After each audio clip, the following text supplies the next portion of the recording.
بسم اللہ الرحمن الرحیم۔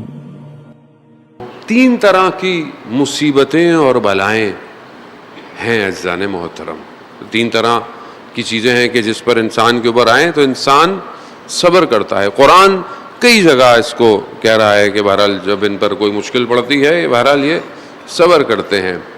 خدا بھی قرآن میں ان اللہ مع الصابرین، بے شک خدا صبر کرنے والوں کے ساتھ ہے۔ بس مقدماتی سے گفتگو ہے عزیزان محترم۔ صبر جو ہے وہ تین چیزوں پر ہے۔ پہلا صبر جو ہے وہ معصیت پر، یعنی انسان جو ہے وہ گناہ سے اپنے آپ کو بچائے، یعنی گناہ اس کے سامنے ہو مگر وہ صبر کرے۔ خوب یہ معصیت پر، گناہ پر صبر کرنا یہ خود صبر ہے۔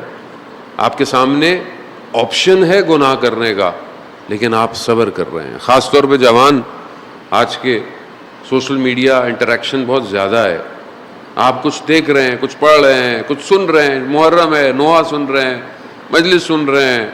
خوب ظاہر ہے یہ جو کلاؤڈ سسٹم ہے انٹرنیٹ کا، خوب یہ ظاہر ہے ہم نے نہیں بنایا، یہ کسی اور کی سرزمین ہے، یہ ملک ہے پورا، یہ ایک پوری حکومت ہے۔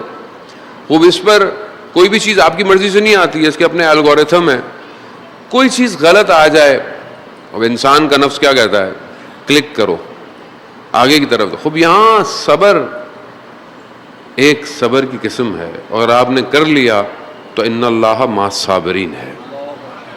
خوب یہ صبر کرنا ہے، آپ نے اگنور کرنا ہے، خوب یہ صبر ہے، کوئی بھی نہیں دیکھ رہا لیکن آپ نے صبر کرنا ہے۔ دوسرا بہرحال خدا نے اس کے اوپر چیزوں کو واجب رکھا ہے، عبادت ہے، نماز ہے، روزہ ہے، سخت ہے، رات کو جاگے ہوئے تھکے ہوئے ہیں، 1 گھنٹہ ہوا ہے سوئے ہیں، فجر اذان ہو گئی ہے، اب آپ نے اٹھنا ہے، اب آپ کیا بولیں گے؟ نیند آ رہی ہے، تکلیف ہے، بدن نہیں اٹھا جا رہا، مگر آپ نے صبر کرنا ہے۔ خدا کی عبادت کے لیے صبر کرنا ہے، اٹھنا ہے۔ تیسرا صبر، آپ کی زندگی میں مصیبتیں، مشکلات، بلائیں، بیماری، خوب اس پہ بھی آپ نے صبر کرنا ہے۔ خوب یہ جو صبر ہے مشکلات اور ابتلاات کا، یہ سب سے ہائی کیٹیگری کا صبر ہے۔ یہ بڑے بڑے اس میں جو ہیں وہ گر جاتے ہیں، بہت بڑے بڑے لوگ گر جاتے ہیں عزیزان محترم۔ دوسروں کی مشکل پہ کہہ دینا کہ صبر کریں آسان ہے، جب اپنے اوپر آتی ہے مشکل ہے بہت۔ بچہ بیمار ہو جائے انسان تڑپنے لگتا ہے، کوئی زندگی میں حادثہ ہو جائے انسان آپے سے باہر آ جاتا ہے۔ لیکن یہ صبر اللہ نے اپنے نبیوں اور اولیاءوں کے لیے قرار دیا۔ اللہم صلی علی محمد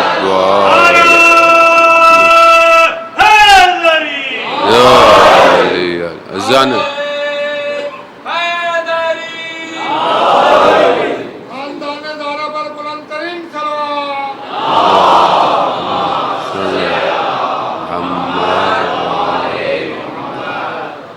وہ بیان ہوتے ہیں امام موسیٰ کاظم علیہ الصلوۃ والسلام، اللہ صلی اللہ،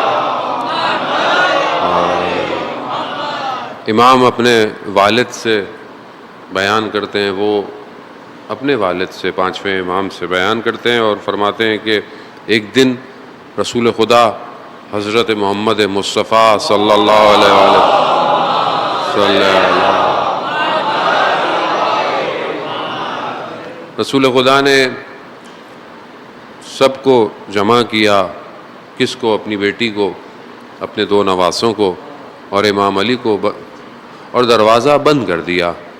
گویا کوئی خاص بات تھی جو بیان کرنا چاہ رہے تھے۔ جب انہیں جمع کیا کہا کہ اللہ نے سلام بھجوایا ہے اور جبرائیل بھی میرے ساتھ ہیں، خدا نے ہمارا جو امتحان قرار دیا ہے، میرے اہل بیت، یعنی آپ میرے اہل بیت ہیں، آپ اہل خدا ہیں، خدا کے لیے، خدا کی طرف سے ہم سب کا جو خدا نے امتحان قرار دیا ہے وہ مشکلات اور فتنوں سے ہے. اب یہ ظاہر ہے آپ کے سامنے کتنی مشکلات انبیاء پر آئیں. انبیاؤں کو آروں سے کاٹ دیا گیا, انبیاؤں کو کنوؤں میں دھکیل دیا گیا, انبیاؤں کے ساتھ آپ کے سامنے کتنی مشکلات ہوئی. خدا نے اپنے چاہنے والوں کو آزمائش کے ذریعے سے کمال دیا ہے. جتنی خدا زیادہ محبت کرتا ہے اتنا امتحان بڑھ جاتا ہے. اب آپ اپنی زندگی میں دیکھ لیں, بعض اوقات لوگ کہتے ہیں مولانا صاحب ہماری زندگی میں تو مشکل ہی ختم نہیں ہو رہی ہے. مشکل کیونکہ مجھے اس لیے لگتی ہے کیونکہ میں مادے میں پھنسا ہوا. میں اپنے آپ کو مادے سے باہر کر لوں مجھے کوئی مشکل نہیں لگے گی. وہ سید الشہداء علیہ الصلوۃ والسلام نے ساری آزمائشوں کو کربلا میں دعوت دی ہے اور سب کو جمع کیا ہے. یعنی جو مشکل ہو سکتی تھی کربلا میں آئی ہے, اور اس کے بعد ایک لمحے کے لیے بھی اپنے چہرے پر درد کا اظہار نہیں کیا. یہ توحید ہے, یہ خدا کو پہچاننا ہے. آغا دولابی بہت بڑے عارف, مشہد کم المقدس میں بی بی کے حرم میں دفن ہے. وہ فرماتے تھے کہ ہر کے گرفتار است گرفتار یار است, یعنی جو بھی گرفتار ہے, پھنسا ہوا ہے, مشکل میں ہے, وہ اس کی طرف سے ہے, اور جو جتنا قریب آئے گا وہ اتنا جل جائے گا. خوب ظاہر ہے یہ عشق آسان نہیں ہے, یہ محبت الہی آسان نہیں ہے. مولا امیر علی ابن ابی طالب علیہ الصلوۃ والسلام صلی اللہ علیہ امام ارشاد فرماتے ہیں کہ اللہ کی محبت ایک آتش کی طرح ہے, اور اس آتش سے تم جب تک نہیں نکلو گے جب تک تم جل نہیں جاؤ گے.